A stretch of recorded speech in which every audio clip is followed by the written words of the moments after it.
Radhe Radhe. Shri Kunj Bihari Shri Haridas. Welcome to my channel Sapna cover vlogs. और आप सब कैसे हैं?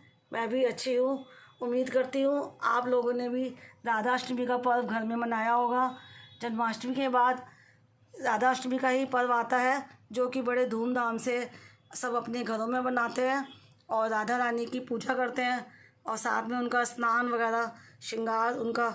तो चलिए आज यही वीडियो बना रही हूँ मैं, तो सोचा आप लोगों के साथ शेयर भी करूँ राधा रानी की श्रृंगार की वीडियो, स्नान की वीडियो और राधा अष्टमी के अवसर पर। सबसे पहले मेरी ओर से और मेरे परिवार की ओर से आप सभी को राधा अष्टमी की हार्दिक शुभकामनाएं। भाद्रपद महीने की शुक्ल पक्ष की अष्टमी तिथि को श्री राधा अष्टमी के नाम से जाना जाता है। इस दिन को राधा जी के जन्म उत्सव के रूप में मनाया जाता है और धार्मिक मान्यता है कि इस व्रत के प्रभाव से जो लोग व्रत रखते हैं उन्हें मन वांछित फल की प्राप्ति होती है। और जो श्रद्धालु लोग इस दिन बरसाना जाते हैं तो उन्हें गैवर वन की परिक्रमा भी ज़रूर करनी चाहिए।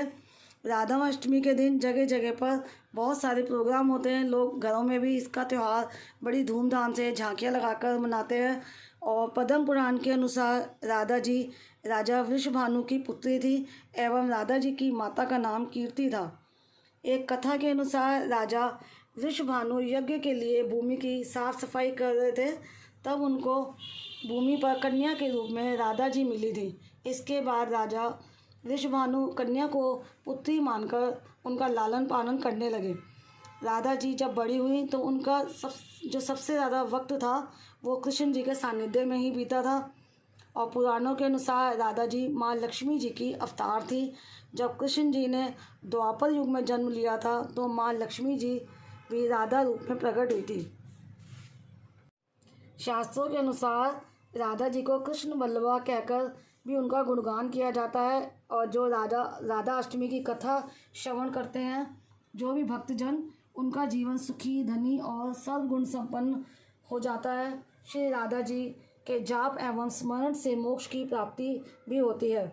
मान्यता है कि यदि राधा जी की पूजा अथवा स्मरण नहीं किया जाता है तो भगवान श्री कृष्ण जी भी उस भक्त के द्वारा किए गए पूजा जप तप को स्वीकार तक नहीं करते हैं। श्री राधा रानी भगवान श्री कृष्ण जी के प्राणों की अधिष्ठात्री देवी मानी जाती हैं। अतः कृष्ण जी के साथ श्री राधा जी का भी हमें विधि पूर्वक पूजन करना चाहिए, तभी उसकी पूजा का फल हमें मिलता है। अगर आप राधा रानी को पूजा करते हैं तो साथ में कृष्ण जी की भी पूजा ज़रूर करें। और अगर आप सिर्फ कृष्ण जी की पूजा करते हैं और राधा रानी की नहीं करते हैं तो उसका फल हमें पूर्ण नहीं मिलता, क्योंकि ये दोनों एक ही हैं। तो चलिए मैं अब स्नान की विधि शुरू करती हूँ। और राधा रानी के स्नान के साथ साथ हम लड्डू गोपाल जी का भी पंचामृत स्नान कराएंगे। तो दोनों के मैंने श्रृंगार का सामान तो हटा दिया है पहले से ही। तो राधा रानी जी और कृष्ण भगवान जी को हमने लड्डू गोपाल जी को एक साफ़ सुथरी थाली में विराजमान कर रहे हैं। और इस जगह को पहले आप अच्छी तरह से साफ़ सुथरा कर लें और फिर उसके बाद ही स्नान कराना शुरू करेंगे हम। तो पंचामृत बनाया है मैंने।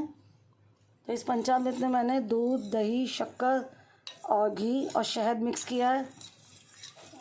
इसकी मात्रा आप अपने हिसाब से कम या ज़्यादा बना सकते हैं। और मैंने थाली में आज कोई स्वास्तिक या ओम का चिन्ह नहीं बनाया है, क्योंकि ये हमने प्रसाद रूप ग्रहण करना है जब कान्हा जी का और राधा रानी का स्नान हो जाएगा। तो इसमें हमने इसलिए कोई स्वास्तिक का या कोई चिन्ह नहीं बनाया है। तो चलिए सबसे पहले मैं शुद्ध जल से स्नान कराती हूँ लड्डू गोपाल जी का।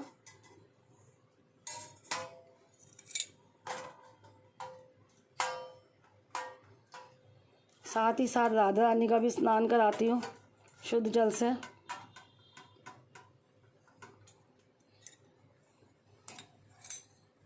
अब जो पंचामृत मैंने बनाया है अब उससे भी स्नान कराते हैं, थोड़ा पंचामृत डालकर। तो जब स्नान कराती हूँ तो मुझे ऐसा महसूस होता है लड्डू गोपाल जी और राधा रानी जी बहुत प्रसन्न होते हैं, क्योंकि इनकी सेवा जो है जब हम शुरू करते हैं सुबह इनको उठाकर, तो सबसे पहले हम इन्हें भोग लगाते हैं जल का, उसके बाद दूध का भोग लगाते हैं, फिर थोड़ी देर बिठाने के बाद मैं इनका स्नान कराती हूँ। तो आज राधा अष्टमी का पर्व है तो आज मैंने पंचामृत का स्नान करा रही हूँ। पंचामृत डालने के बाद थोड़ा थोड़ा आप हाथों से इनको मसाज दें पूरी बॉडी पर। जब भी आप स्नान कराएं तो पहले आप भगवान के आगे प्रार्थना करें कि अपनी आंखें बंद कर लें ताकि उनकी आंखों में ना जाए, उन्हें कोई तकलीफ़ ना हो।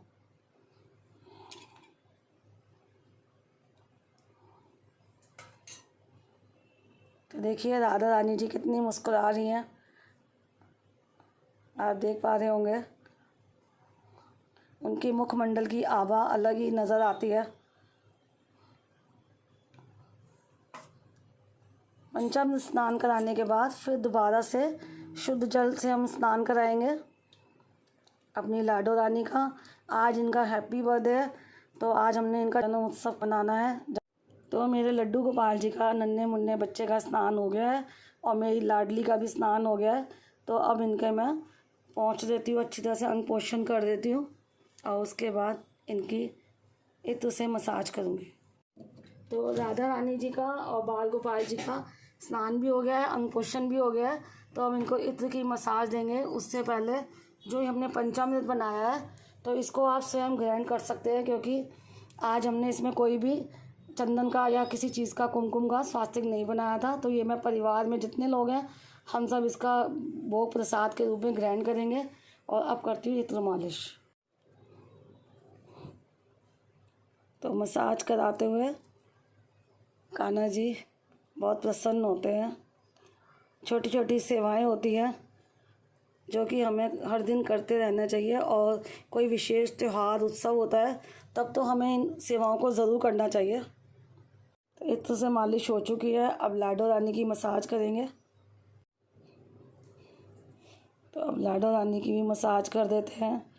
आज लाडो रानी का बर्थडे है, मेरी प्यारी लाडली का, और आज वो बहुत प्रसन्न भी हैं।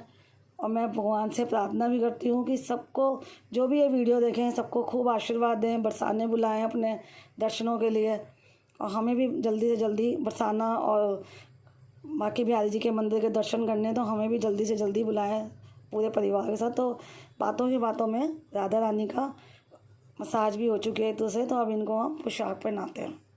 कान्हा जी रेडी हो गए हैं, उनको मैंने हार पहना दिया है, बाल भी लगा दिए हैं, केशों के ऊपर उनके मुकुट भी धारण करा दिया है।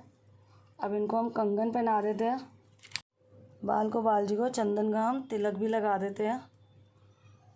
और ये पूरी तरह से अब रेडी हो चुके हैं। और साथ में इनकी प्यारी बांसुरी जो इनको सबसे ज़्यादा प्रिय है वो भी इन्हें दे देते हैं।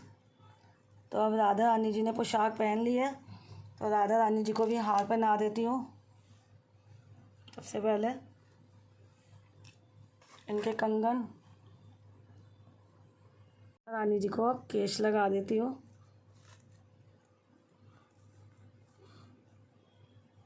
हमारे जैसे कि राधाष्टमी का ये पर्व है या कोई भी पर्व होता है, अगर आप नई पोशाक लाते हैं तो नई पोशाक पहना दे लाकर, और अगर आपके पास नई नहीं है और जो आपने कभी एक आध बार पहनाई हो तो आप वो भी पहना सकते हैं। ऐसा कोई ज़रूरी नियम नहीं होता कि हर बार हम नई लाकर ही पहनाएं, जैसी सुविधा हो वैसी ही करें। और अगर आपके पास जैसे बहुत पहले की कोई पहनाई होती है, हमने सोचा होता है कि ये बाद में कभी पहनाएंगे, वो रखी रह जाती है, तो इससे अच्छा है कि जब भी कोई त्यौहार आए, कोई भी फेस्टिवल आता है, तो हम उन पोशाकों को पहनाकर यूज़ कर सकते हैं। को भी तिलक लगा दिया है। अब इनकी पोशाक पर हम थोड़ा सा इत्र लगा देते हैं ताकि महक बनी रहे, और लड्डू बाबू भी महक से बहुत खुश होते हैं और हमारी राधा रानी भी। तो इस तरह से इनका छोटे से बाल रूप में जो भी श्रृंगार था वो पूर्ण हो गया है। और राधाष्टमी पे अगर आपके पास विग्रह नहीं है या जो भी आप पूजा करना चाहते हैं, तो इस तरह से आप मूर्ति की भी पूजा कर सकते हैं, क्योंकि इसमें राधा कृष्ण जी एक साथ है। कोई तस्वीर या किसी रूप में भी कर सकते हैं। और आपके पास बाल गोपाल जी हैं तो इनको भी राधा का रूप देकर श्रृंगार करके उनकी आप इसी तरह से राधाष्टमी की पूजा कर सकते हैं। क्योंकि पहले मैं भी ऐसे ही करती थी, मेरे पास जब सिर्फ लड्डू गोपाल थे। तो अब राधा रानी को आया हुआ 1 साल हो गया है, इनका बर्थडे भी आने वाला है नेक्स्ट मंथ, तो वो भी वीडियो बनाऊँगी और ज़रूर शेयर करूँगी। तो पहले मैं लड्डू गोपाल जी को ही राधा रानी बना के उनकी इस तरह से श्रृंगार करके राधाष्टमी के दिन पूजा किया करती थी। तो अब श्रृंगार हो चुका है, अब हम इनकी आरती की तैयारी करते हैं और फिर आरती करते हैं। आरती शुरू करने से पहले इनके दर्शन कराती हूँ इनका आईने में, ताकि ये निहार लें अपनी मनमोहनी मूरत को, और लाडो जी भी निहार लें आईने में खुद को। तो इनका जो रूप होता है, लावण्य होता है तैयार होने का, और ही ज़्यादा प्यारा लगता है, दिल को बहुत मन भावन होता है। तो अब आरती की तैयारी करती हूँ। तो आरती शुरू करने से पहले मैं भगवान जी को पुष्प अर्पित कर देती हूँ।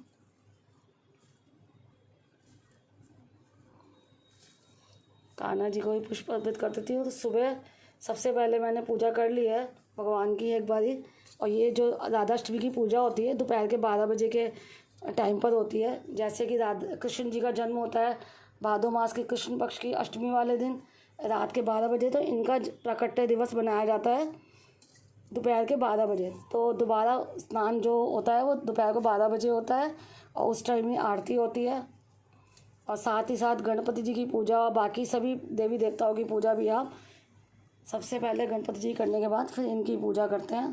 तो अब इनकी आरती करती हूँ मैं। तो इनकी आरती हो चुकी है लाडो की, कान्हा जी की, और इधर भी भगवान जी की हम आरती कर देते हैं। तो आरती करने के बाद हमने इनको भोग लगाना है, राधा जी का प्रिय भोग। अष्टमी पर खास प्रयोग की जाती है इनके लिए, अरबी दही वाली बनाकर इनका भोग लगाते हैं। और अगर जिसने व्रत भी रखा होता है तो वो इसी प्रसाद को बाद में खुद भी ग्रहण करके अपना व्रत को खोलते हैं। तो मैंने भी दही अरबी बनाई है, साथ में और भी थोड़ा सा कुछ बनाया है। तो अब मैं भोग लगाती हूँ, भोग की थाली लेकर आके, और फिर आपको मिलती हूँ। आरती होने के बाद चलिए अब मैं भोग लगाती हूँ। तो भोग में मैंने अरबी बनाई है दही वाली, जो कि बरसाना में भी बनाई जाती है राधा अष्टमी के अवसर पर, और वहाँ पर इसी चीज़ का भोग लगता है विशेष रूप से। साथ में मैंने पनीर की सब्ज़ी बनाई है, शाही पनीर ग्रेवी वाली बनाई है ज़्यादा, और पूड़ियाँ बनाई हैं, और साथ में मैंने मिष्ठान में ये बर्फ़ी मंगाई है काजू वाली, और साथ में फ्रूट है, और साथ में मैंने तुलसी दल रखा है, एक साथ ही रख दिया है, और पीने के लिए जल भी है। तो चलिए भोग लगाते हैं अपने भगवान जी का, अपनी राधा रानी का, और भोग लगाते हुए दर्शन करते हैं राधा रानी जी के, कान्हा जी के। तो मैं पूरी के साथ राधा रानी जी की प्रिय जो सब्ज़ी है दही वाली अरबी, उसका भोग लगाती हूँ अपनी लाडो को। और भोग लगाने से पहले मैंने प्रार्थना की है कि आइए भगवान जी भोग लगाइए, भोग ग्रहण करें। तो अब कान्हा जी को भी भोग लगाते हैं दही अरबी की सब्ज़ी के साथ।